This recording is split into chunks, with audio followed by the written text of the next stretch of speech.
Museo de las Brujas. Un curioso museo sobre la historia de la brujería y magia puede visitarse en Segovia. Se trata de una exposición permanente, que en su momento se ha paseado por diversos países, en la que se muestran, entre otras curiosidades, venenos y pócimas usadas por las brujas, o instrumentos de tortura utilizados por la Inquisición. Momias, reliquias, fórmulas mágicas y venenos son algunas de las inquietantes piezas que se exhiben en el antiguo Museo de Brujería. El museo, que está ubicado en pleno corazón del centro histórico de Segovia, muestra la colección de 300 piezas de brujería tradicional de la Europa mediterránea y central, datadas entre los siglos XVI al XX, pertenecientes a un coleccionista italiano denominado Señor Alessandro. Sin embargo, hasta su llegada definitiva a Segovia, la exposición tuvo carácter itinerante y se ha podido ver en cerca de medio centenar de ciudades en España, Italia, Portugal, Holanda y México.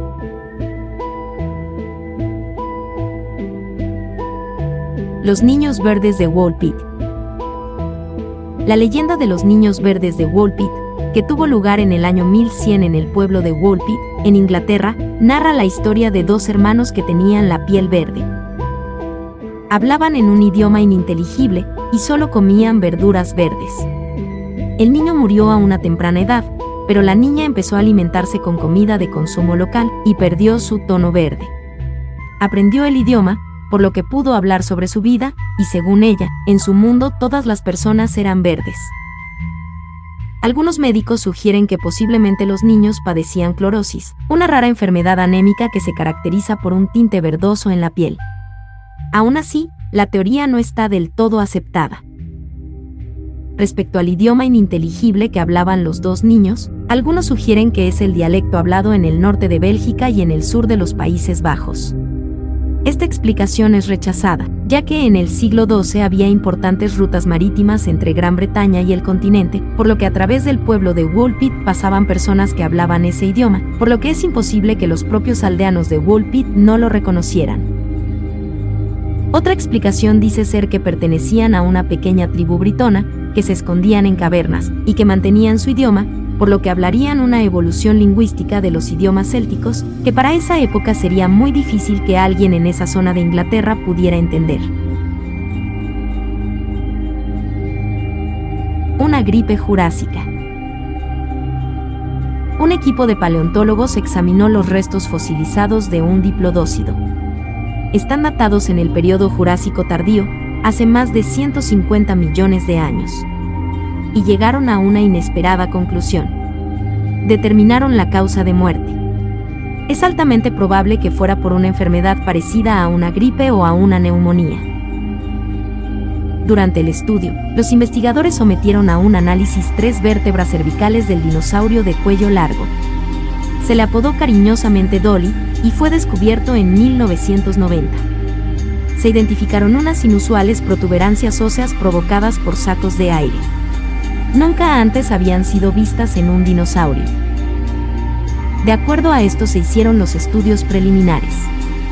La infección se propagó por las vértebras del cuello a través de los alvéolos, y esto fue lo que provocó la deformación.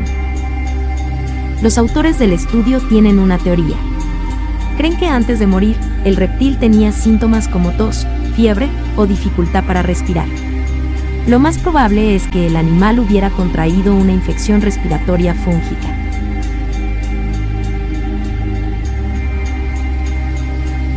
Un motor láser para ir a Marte. El desafío actual de la humanidad surge de la idea de viajar a Marte lo más rápido posible. Para ello, se desató una carrera entre las grandes potencias, a la que se suman algunas empresas de capitales privados. Sin embargo, son muchas las dificultades que se deben enfrentar, y una de las mayores es el largo viaje hasta el planeta rojo. En la actualidad, llegar hasta Marte lleva unos 7 meses. Por lo que llevar suministros a las supuestas colonias llevaría más de un año entre la ida y la vuelta. Aunque surgió una idea por parte de un equipo de investigadores de la Universidad McGill. Mediante la idea propuesta, el tiempo de viaje se acortaría a solo 45 días. Esta asombrosa idea fue publicada en la revista Acta Astronáutica. La propuesta consta de una propulsión térmica por láser. El sistema utilizaría un conjunto de láseres de 10 metros de ancho para calentar el plasma de hidrógeno mediante una cámara ubicada detrás de la nave. El sistema produciría empuje por medio del gas de hidrógeno, lo que acortaría el tiempo de viaje a unos 45 días. Según los investigadores, la nave no necesitaría a bordo ningún combustible químico para frenar su marcha. Las naves espaciales actuales sí lo necesitan. El vehículo impulsado por el sistema propuesto podría emplear la delgada atmósfera de Marte para frenar. Sin embargo, este modelo de motor de propulsión térmica por láser es aún teórico. Por lo que es probable, en la carrera desenfrenada por colonizar Marte, que los primeros colonos lleguen con las naves espaciales tradicionales. La plaga de ratas de Hanoi. En economía, se habla de un efecto cobra, cuando al intentar encontrar la solución a un problema, este en realidad lo empeora. Todo comenzó en la capital de la Indochina francesa de Hanoi, que era la perla del colonialismo galo a finales del siglo XIX y principios del XX. En 1897, Francia envía a Paul Doumer como gobernador de Hanoi, donde, entre otras cosas, se encarga de construir infraestructuras modernas para los colonos franceses. Así, se levantan avenidas arboladas flanqueadas por señoriales casas coloniales, que contaban con todas las comodidades europeas de la época, incluyendo un baño con su oportuno inodoro. Obviamente aquello obligó a construir una red de alcantarillado de unos 14 kilómetros de longitud. Y sucedió lo impensable. Las ratas descubrieron un hábitat maravilloso, en el que reproducirse lejos de los gatos y demás depredadores de la superficie, y pronto prosperaron por centenares de miles, trayendo con ellas las pulgas, las enfermedades y finalmente la temida peste bubónica. Paul Doumer contrató entonces a cazadores profesionales de ratas, a los que pagaba un céntimo por cada cadáver de roedor.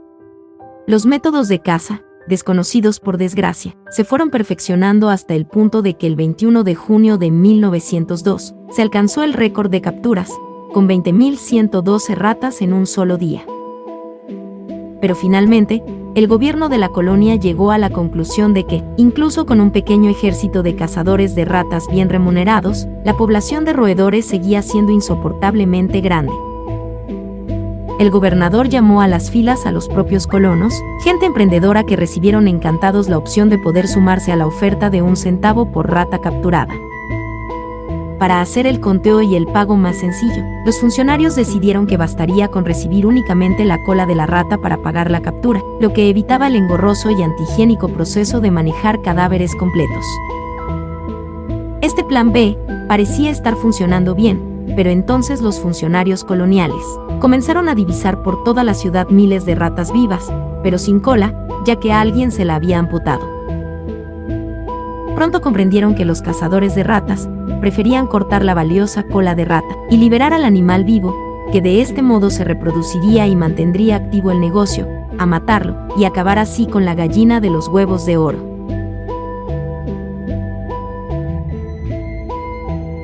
El tiro por la culata.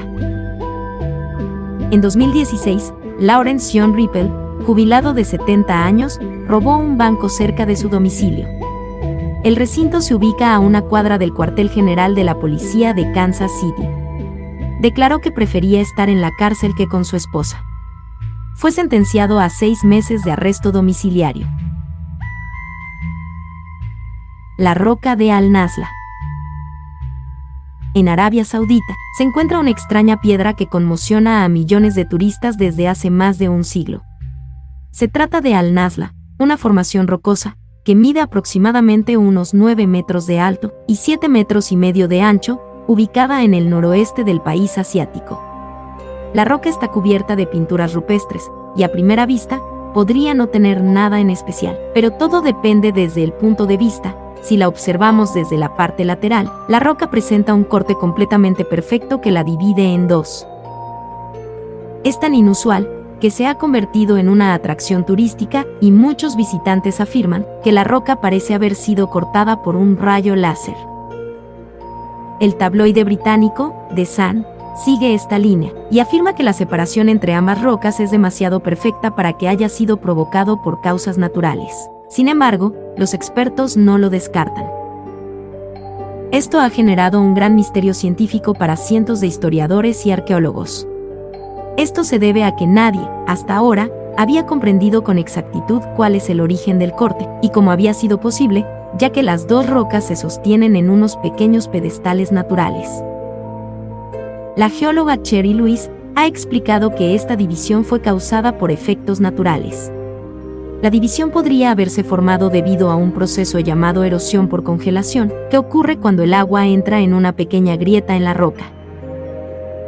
A medida que bajan las temperaturas, el agua se congela y se expande, lo que hace que la grieta se ensanche y alargue. A medida que el hielo se derrite, el agua se adentra cada vez más en la grieta. Este proceso puede repetirse hasta que una roca se parta por la mitad. Pero no es la única teoría. Algunos pseudocientíficos han llegado a decir que la roca es la prueba de la existencia de alta tecnología, lo que significa que las civilizaciones antiguas podrían haber sido más avanzadas de lo que se pensaba actualmente. El genio de Thomas Fuller. Thomas Fuller, también conocido como Negro Tom o la calculadora de Virginia, fue un esclavo africano cautivo en los Estados Unidos, reconocido por sus habilidades matemáticas. Nacido en África, en algún lugar del territorio de lo que hoy son Liberia y Benín, Fuller fue esclavizado y enviado a Estados Unidos en 1724, a la edad de 14 años, convirtiéndose finalmente en propiedad legal de Presley y Elizabeth Cox. Tanto Fuller como los Cox eran analfabetos. Los Cox tenían 16 esclavos y parecían valorar más a Fuller, quien llegó a expresar su gratitud por no haber sido vendido. Las historias acerca de sus habilidades se propagaron a lo largo de la costa este de los Estados Unidos, y llegaron a usarse como prueba de que los negros esclavizados eran iguales a los blancos en inteligencia, lo que alimentó una discusión a favor de las posturas abolicionistas. Cuando Fuller tenía unos 70 años, William Harcher y Samuel Coex, de Pensilvania, y habiendo oído hablar de las capacidades de Fuller, se reunieron con él y le hicieron dos preguntas para satisfacer su curiosidad. En primer lugar, le preguntaron cuántos segundos había en un año y medio. En 2 minutos respondió, 47.304.000. A continuación, cuando le preguntaron cuántos segundos ha vivido un hombre de 70 años, 17 días y 12 horas, respondió en 1 minuto y medio que 2.210.500.800. Uno de los dos hombres estaba resolviendo los problemas con papel y lápiz, e informó a Fuller que su respuesta era demasiado alta. Fuller respondió apresuradamente, «Espera, te olvidas de los años bisiestos». Cuando se agregaron los años bisiestos, las sumas coincidieron.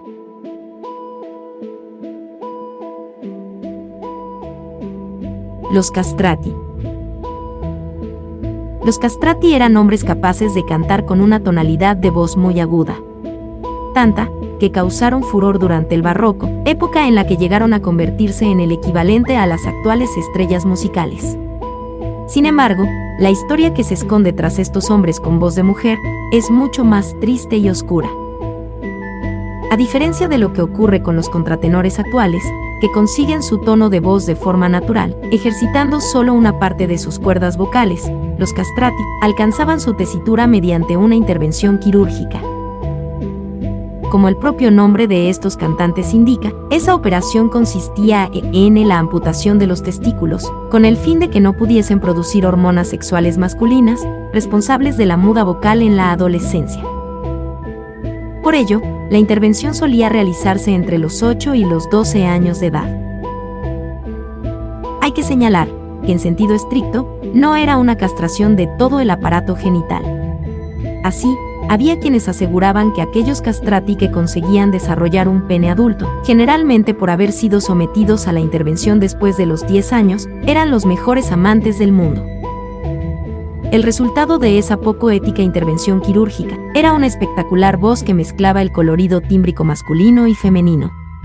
Poseía la potencia propia de un hombre, y a la vez, tenía una gran ligereza y capacidad para hacer agudos portentosos como una mujer. Esta voz híbrida era considerada celestial por el público de la época, entre el que causaba furor.